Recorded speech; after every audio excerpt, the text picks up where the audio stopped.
Hello friends, today I will be giving you a basic idea of what is a breadboard and how to use one.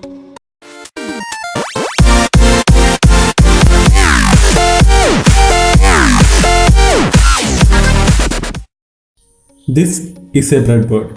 A breadboard is a construction base for prototyping electronic circuits. Simply that means it is used for testing electronic circuits. Now from my point of view, I will show you how an electronic circuit is designed. First, we have an idea. This idea is developed and designed. The necessary calculations are done and the circuit diagram is drawn. The next stage is testing. Testing is where we use the breadboard. The circuit is set up on the breadboard and tested. If the test is a fail, we redesign and retest.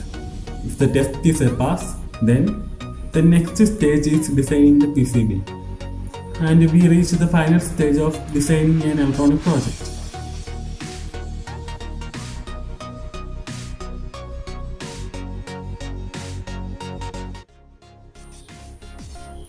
Now let us examine the connections of a breadboard.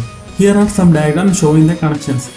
As you can see, the one of the horizontal connections is highlighted using pink and one of the vertical connection is highlighted using blue.